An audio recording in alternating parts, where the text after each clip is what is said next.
este punto como, o esta aclaración que hizo Leti al final, pero al final Dios es inexplicable.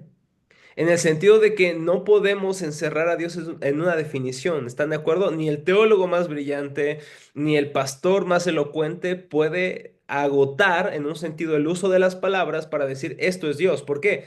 Porque como dijimos, Dios es infinito y usar palabras finitas, limitadas y creadas por nosotros y decir que esto es exactamente como Dios es y no hay más que saber de Dios, eso sería algo un poco orgulloso. Fíjense lo que dice Agustín de Hipona. Así como ningún intelecto es capaz de concebir propiamente a Dios, ninguna definición es capaz de definirlo o describirlo propiamente. Esto lo dice. Pero cuando vamos a una de las obras de Agustín de Hipona, no sé si alguien de ustedes conoce a Agustín de Hipona, pero Agustín de Hipona ha sido probablemente uno de los pensadores más grandes de la iglesia e incluso de todo Occidente.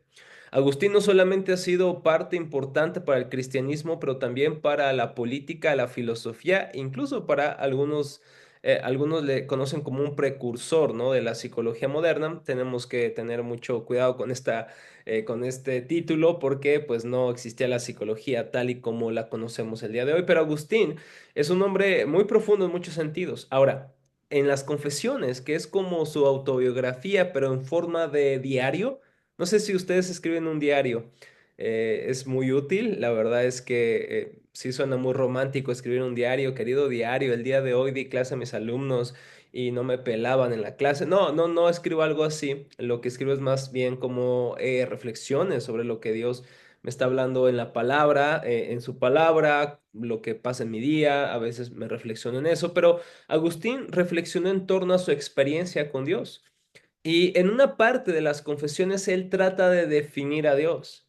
Pero como él dice, no hay ninguna definición capaz de describirlo propiamente y decir, esto es Dios de una manera plena. Ahora, una de las más grandes definiciones que existen se ha resumido en la Confesión de Fe de Westminster. ¿Qué es la Confesión de Fe de Westminster?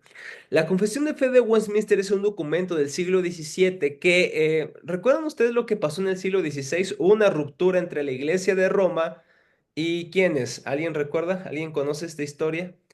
El siglo XVI experimentó una división de la iglesia romana por algún sector importante de los cristianos que empezaron a protestar, ya les di una pista, en contra de los abusos de la iglesia de Roma, entre otras cosas como la penitencia, la venta de boletos al cielo llamados indulgencia.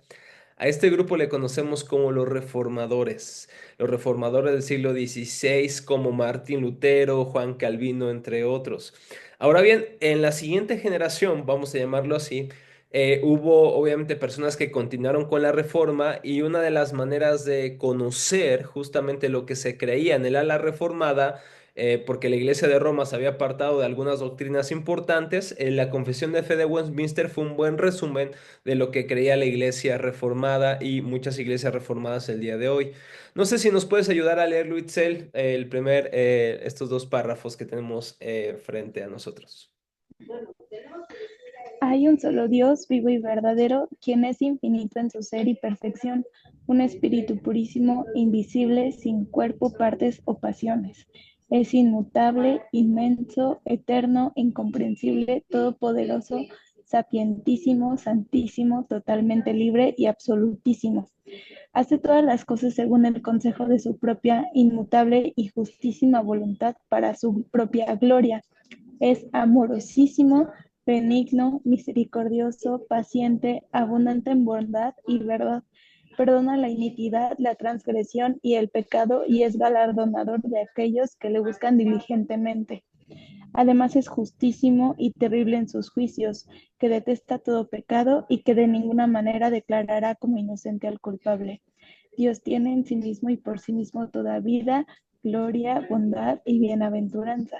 Él es el único todo suficiente en y por sí mismo, no teniendo necesidad de ninguna de sus criaturas hechas por él, ni derivando gloria alguna de ellas, sino que manifiesta su propia gloria en ellas, por ellas, hacia ellas y sobre ellas.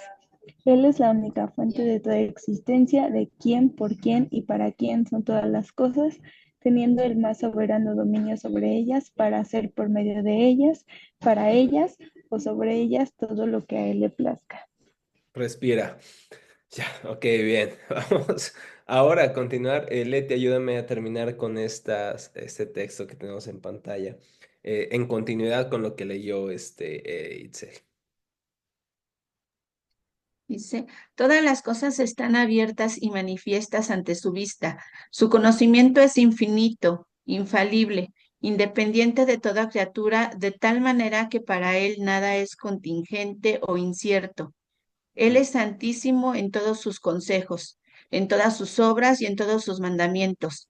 A él son debidos toda adoración, servicio y obediencia que a él le place requerir de los ángeles, de los seres humanos y de toda criatura. En la unidad de la divinidad hay tres personas de una misma sustancia, poder y eternidad. Dios Padre, Dios Hijo y Dios Espíritu Santo. El Padre no es engendrado ni procede de nadie. El Hijo es eternamente engendrado del Padre y el Espíritu Santo procede eternamente del Padre y del Hijo. Ok, muchas gracias. Hasta ahí el capítulo 2 de la Confesión de Fe de Westminster tratando de describir quién es Dios. Y nuevamente uso las palabras con cuidado, tratando de describirlo. Porque no hay una definición que encierre todo lo que es Dios, pero esta es una buena definición, no sé si estarán de acuerdo conmigo. Y se dan cuenta que todo lo que hizo la Confesión de Fe de Westminster, ahora, ¿quién las escribe? Le escribe más de 60 eruditos de la Biblia, más de 60. ¿Te das cuenta cómo? Y me sorprenden mucho sus definiciones porque solamente fue uno de ustedes o cada uno de ustedes que hizo una definición. Ellos fueron 60 para dar una definición de quién es Dios y no, están en continuidad con Agustín, con otros del pasado. Pero a lo que quiero llevarles en este día es justamente a ver que lo que podemos conocer de Dios, todo lo que la Confesión de Fe de Westminster y ustedes dijeron, es posible decirlo. ¿Por qué? Porque Dios mismo se ha revelado así en su palabra. Lo que conocemos de Dios no lo conocemos por nuestra imaginación, no lo conocemos por nuestra intuición intelectual, no lo conocemos porque somos unos genios. Conocemos esto de Dios porque Dios se ha revelado a nosotros a través de su palabra y a través de qué también. Esto lo vimos en una clase hace 2 o 3 clases. Dios se ha revelado en dos principales fuentes. En primer lugar, Dios se ha revelado en dónde? En la creación, si leí bien, sí, ahí, sí, ok. En la creación, Salmo 19:1, los cielos cuentan la gloria del Señor. A esto le conocemos como revelación natural o general, pero Dios también se ha revelado de manera más específica a través de su palabra, revelación especial. Ahora bien, todo lo que podemos saber de Dios es justamente porque Dios a sí mismo se ha revelado.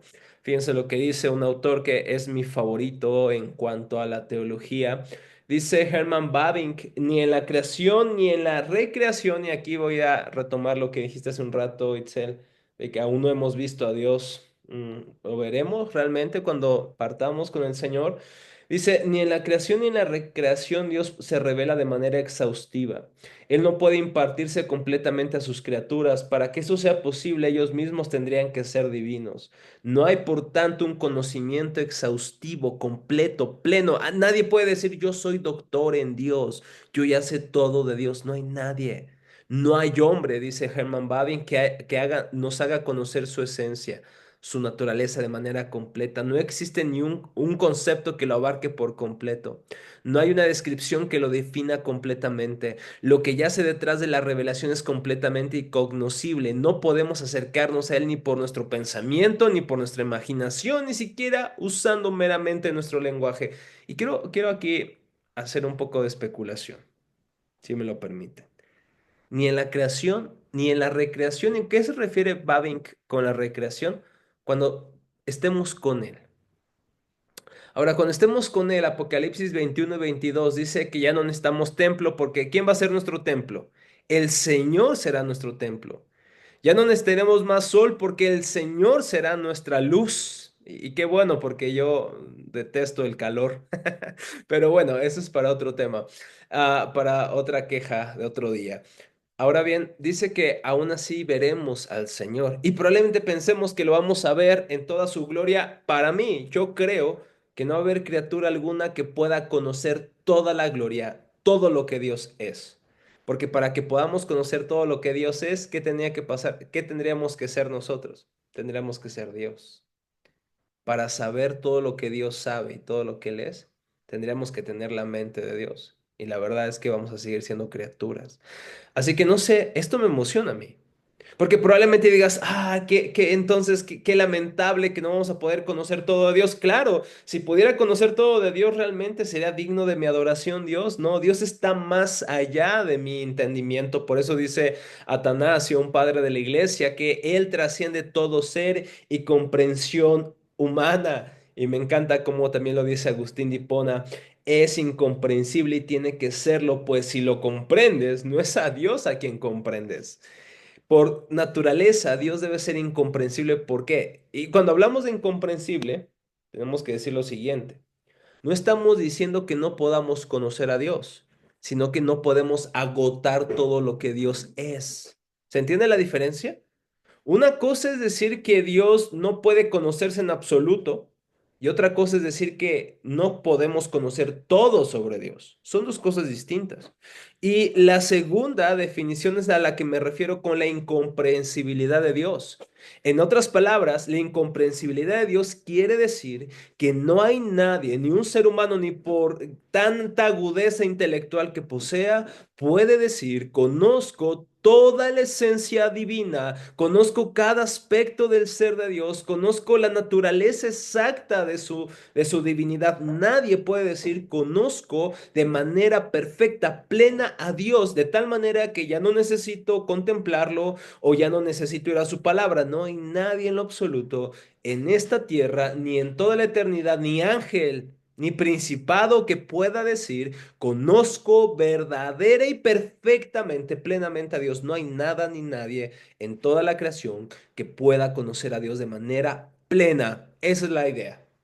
La plenitud del conocimiento de Dios nadie la posee. Es decir, nadie puede decir soy experto en Dios. ¿Y eso qué nos lleva? Nos lleva a adorar, nos lleva a postrarnos delante del Señor en mente y corazón. Quiero llevarles a un texto en el Nuevo Testamento que se encuentra en Romanos capítulo 11. Pablo, en Romanos 11, 10, 11, incluso desde el 9, empieza a hablar sobre el misterio de la elección divina, de cómo Dios elige, de cómo Dios usa todas las cosas para su gloria. Y entonces, mientras Pablo está hablando acerca de este, vamos a llamarle así, este misterio, de repente, Pablo corta su discurso, por así decirlo, como que hace una irrupción en lo que está diciendo. Y entonces vamos al versículo 33. Pablo está escribiendo, Pablo está hablando de Israel y de cómo Dios está cumpliendo sus planes. Dios no ha fallado, Dios no ha rechazado a su pueblo, sino que está, en este caso, salvando a aquellos que son judíos y gentiles, pero que son de su pueblo, que él ha elegido no porque las personas son buenas, no es del que corre ni del que quiere, sino del que Dios tiene misericordia. Y en medio de este argumento, parece que corta lo que está diciendo y estalla en adoración. Fíjense lo que dice el versículo 33. No sé si ustedes tienen arriba en sus Biblias un título antes del versículo 33. ¿Alguien tiene algún título? ¿Un pequeño título por ahí? Por ejemplo, en el capítulo 11 dice el remanente de Israel. La, ¿Sí? la insondable sabiduría de Dios. Ok, hasta está difícil de pronunciar la insondable sabiduría de Dios. Y algunas Biblias, Itzel, viene la palabra doxología. La palabra doxa, en este caso, quiere decir hablar bien, sí, tener una buena opinión de alguien, pero cuando se utiliza en el Nuevo Testamento doxa, especialmente doxología, es básicamente adoración, es básicamente darle gloria a Dios de tal manera que Dios sea alabado, que sea glorificado. Y fíjense lo que es el versículo 33. Qué profundas son las riquezas de la sabiduría y del conocimiento de Dios. Qué indescifrables sus juicios e impenetrables sus caminos. ¿Quién ha conocido la mente del Señor o quién ha sido su consejero? ¿Quién le ha dado a Dios primero para que luego Dios le pague? Porque todas las cosas proceden de Él y existen por Él y para Él. A Él sea la gloria por siempre. Amén. A eso debe llevar la incomprensibilidad de Dios. Porque fíjense lo que Pablo está diciendo. Yo estoy hablando de misterios. Pablo está escribiendo de una manera magistral. Yo creo que es la parte más difícil de todos Romanos. Y en medio de esta dificultad teológica, vamos a llamarlo así, porque de hecho los capítulos 9, 10 y 11 son los más debatidos por los comentaristas bíblicos. Sin embargo, Pablo no se cree experto en eso. Más bien dice cuán profundas son las riquezas de la sabiduría divina. E incomprensibles, dice él, e indescifrables sus juicios, e impenetrables sus caminos. En otras palabras, ¿quién puede conocer exactamente todo lo que Dios es y todo lo que Dios hace? No, no somos Dios. Y jamás podremos quizá comprender todo sobre Dios. Y esa es mi convicción. Creo que jamás, nadie jamás podrá comprender todo lo que Dios es y todo lo que Dios hace, porque para eso dijimos, como decía Herman Bavinck, tendríamos que ser divinos, tendríamos que ser Dios. Y no. Aunque cuando muramos y resucitemos para con Cristo en cuerpos glorificados, veremos de su gloria, pero no creo que podamos ser capaces de contener y ver toda su gloria. Eso significa que no tendremos ni un momento en el cual podamos quedarnos cortos. No habrá momento en el que no podamos sorprendernos. No habrá día en la eternidad en que no podamos crecer en admiración, en conocimiento de nuestro Señor. Ni todas las edades, ni toda la eternidad nos bastarán para cada vez más reconocer, glorificar y exaltar a nuestro trino Dios. No, ni la eternidad misma será suficiente para que alguien diga, ya conozco completa y perfectamente a Dios. No. Probablemente tendremos un mayor intelecto, probablemente nuestra memoria no estará tan dañada como lo está ahora, pero aún así, con nuestro intelecto mejorado, sin pecado, sin la degeneración del pecado, aún así nuestro intelecto, por muy elevado que esté en comparación con ahora, sin embargo, aún así ese intelecto será finito. Y como decían los antiguos teólogos, lo infinito no puede comprender o contener lo infinito. No hay ningún cerebro humano que pueda contener al Dios que es más grande que no solamente nuestro cerebro, es más grande que este universo que fue creado por Él y para Él.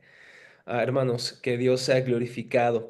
Así que antes de terminar esta clase, ¿hay alguna pregunta? Voy a seguir con la parte 2 de la incomprensibilidad de Dios la próxima semana. Pero aquí hay algún comentario, alguna aportación que quisieran hacer a la clase o alguna pregunta sobre esto. ¿No? Ok. Probablemente después de esta clase vamos a salir como, hay una, vamos a llamarla así, un grupo el mundo normalmente se divide en ateos, aquellos que no creen en Dios, y teístas, aquellos que creemos en Dios. Pero hay otro grupo en medio como que duda. ¿Alguien sabe cómo se les llama eso? Como que, sí, pero no me convence. A eso se le conoce como que escepticismo. Hay personas que son escépticas, que tienen la cosquillita por ahí, pero como que no están afirmando algo porque no tienen la evidencia suficiente. Ahora bien, podríamos salir de esta clase diciendo que que entonces deberíamos ser escépticos, porque si no podemos comprender nada de Dios, entonces, ¿para qué estamos en esta clase? No, no quiero que salgan siendo escépticos. Lo que quiero que salgan después de esta clase es siendo adoradores. No estoy diciendo que en lo absoluto podamos conocer a Dios. Lo que estoy diciendo es que no podemos conocerlo plena y perfectamente. Lo que conocemos de Dios, lo que Dios ha revelado de sí mismo es verdadero y lo que Dios ha revelado sobre sí mismo, él creyó que era suficiente. Si Dios ya nos reveló más sobre él, está bien. Lo que Él nos reveló entonces, según su amor paternal y su soberanía y control de todas las cosas, es lo suficiente para nuestra salvación, nuestra santificación, hasta que lo podamos ver a Él. Eso es suficiente. No necesitamos más. ¿Ustedes han conocido personas que quieren conocer cada misterio de Dios, pero lo que Dios ha revelado no le hacen caso a eso? Elizabeth Elliot decía, yo no temo, no me preocupa aquello que no comprendo, me preocupa lo que comprendo y no lo hago. Ah, eso me encantó. A mí no me preocupa lo que no comprendo, lo que no sé, pero me preocupa lo que sé y no hago. Quiero terminar con Deuteronomio 29:29. ¿Alguien lo tiene? Deuteronomio 29:29. Y este texto es muy fácil de memorizar. ¿Por qué? Porque, bueno, 29:29 es muy, muy sencillo. Pero ¿alguien lo tiene por ahí? Deuteronomio 29:29, ¿qué es lo que dice?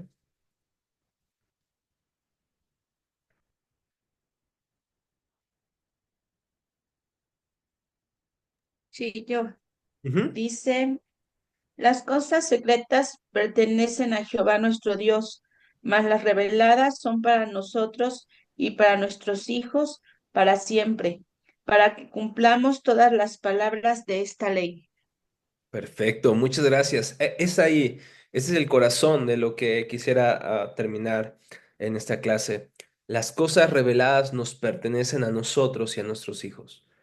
En otras palabras, lo que Moisés está escribiendo es que en este caso debería preocuparnos por lo que Dios nos ha revelado sobre lo que Él quiere que hagamos, pero también sobre quién es Él. Y las cosas ocultas, secretas que no comprendemos de Dios, no deberíamos pensar demasiado en eso de tal manera que descuidemos lo otro, lo ya revelado. Y lo que vamos a hacer en las próximas clases va a ser eso, conocer lo que Dios ya nos reveló en su palabra. Y va a haber cosas que simplemente vamos a decir, esto es un misterio. Por ejemplo, vamos a ver dos clases más la Trinidad y trataré de explicar con todas mis fuerzas. Ese día voy a dormir más de 8 horas para que pueda estar apto con ustedes, pero al final vamos a tener que decir, esto es un misterio. No podemos comprender todo lo que es Dios, el Dios Trino. Siempre vamos a estar al borde del abismo en un sentido del decir, no lo comprendo todo. Y está bien.